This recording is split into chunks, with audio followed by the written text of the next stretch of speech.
y'all doing? This is Big Sir, also known as Deontay, the transitional director here in Tennessee. I want to share a message with you all just about leadership and some thoughts that came to me about it. And so I'm thinking about my junior year at Harding University. I got voted team captain, and I had no idea why. I definitely wasn't the best player at that time, and I knew I had a lot of growing I wanted to do. I wanted to be stronger. I wanted to lose some weight. I wanted to just get better. And when I was voted team captain, I'm like, well, why in the world they do that? So I was asking some guys, trying to figure out what that was about. And what I realized is it was more about who I was as a person, who I was as a man, as a natural leader, and not so much my skill on the football field. And that put a lot of weight on me, because what it made me realize is people were actually watching me. And what you realize as a leader is people are going to follow you whether you want them to or not. So it was this weight that was put on me, but it was beautiful because God began to do some great things. Like I wasn't the best person in my freshman year, and half of my sophomore year. And God just really transformed me into this man of God, using some brothers of mine from Kids Across America who really, like, iron sharpens iron, kind of just molded me and helped me grow and grew me into this man of God. And so, man, a lot of things started changing in my life around that time, and people were seeing that.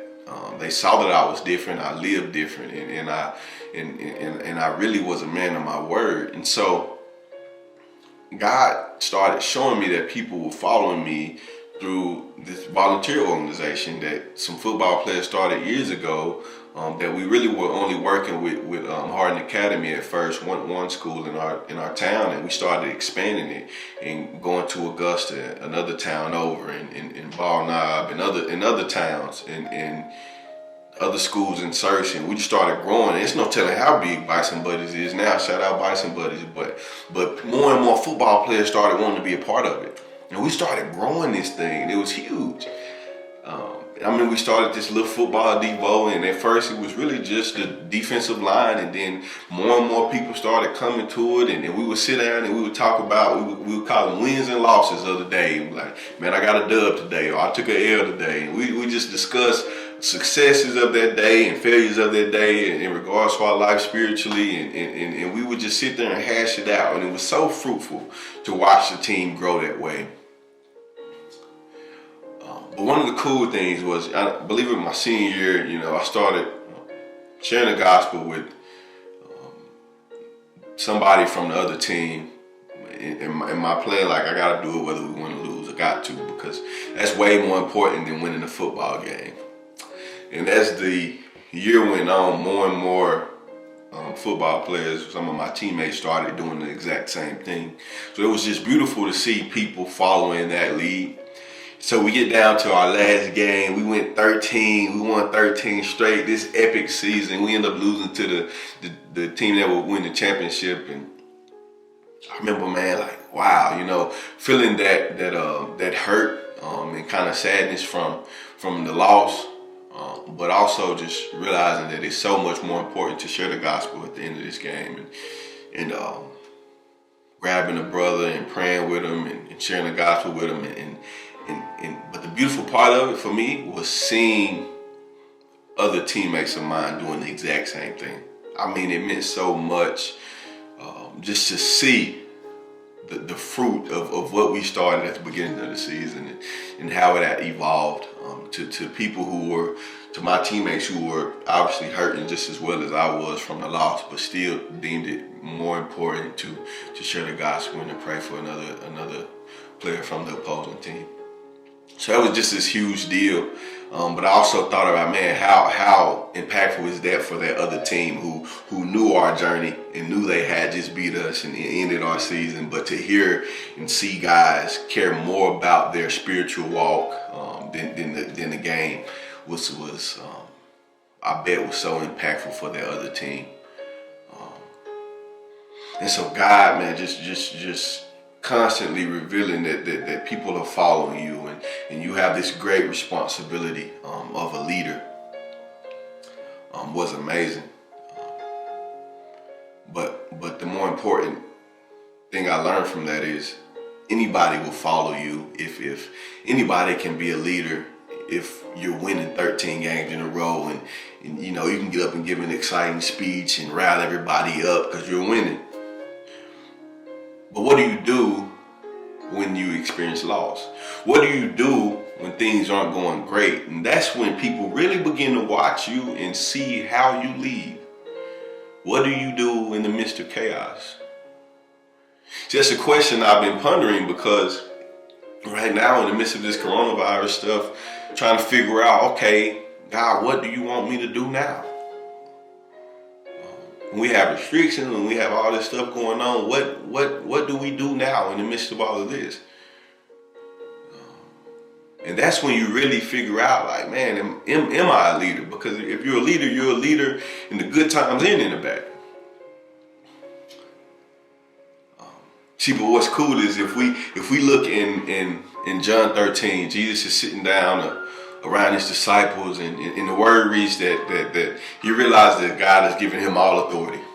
Everything is under him, and it's coming time for him to lead his world. And one of the first things he does in that story, after realizing that, he gets up and he washes his disciples' feet. And I think in that moment, Jesus is sharing with us, he's sharing with his disciples, he's sharing with everybody, what do you do with leadership? And what you do with it is you serve. And he even tells his disciples, the greatest among you will be the servant. And so you may say, God, what do you want me doing in the midst of all of this? When people are hopeless, when finances are hurting, when people are lacking, when people are depressed, what do you want me to do? I'm telling you, God is telling us to serve. Find a way. If you can help somebody financially, if you could help an elderly person get groceries, helping prisoners, helping widows, find a way to be serving, be effective in a moment like this. That's how you that's how you understand who a leader is. Who's the leader? Who's going to stand up? Because we're all called to lead. So who's going to stand up and truly go and be the body? Who's going to be the body? Who's going to lead? It's just a great word for us all to know that our leader showed us exactly what it looks like. To lay it all down for you and me, knowing that so many of us would disown him, and all of us would betray him and hurt him and constantly fail. But he died and he rose. And through us, understanding that he's Lord of our life and in giving our life to him, we get to know that we're under his protection, we're under his provision. He's our provider. He loves us. And someday we'll be in peace and glory and see heaven and see our Savior and just experience true life.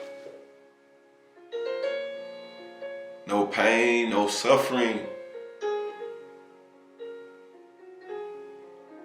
Man, my prayer for us all today is that you find a way to lead.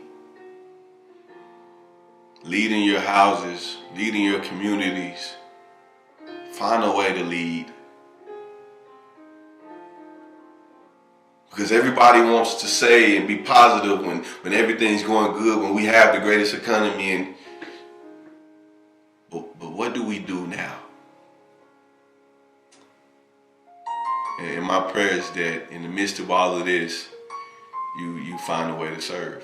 We find a way to serve. And so this is, that's my time with you all. And man, I love to get emails and little chat sessions through Facebook Messenger or whatever. So if you're dealing with anything you need prayer over, or you just want some advice or whatever, man, feel free to reach out to me. Love you guys. Y'all be blessed.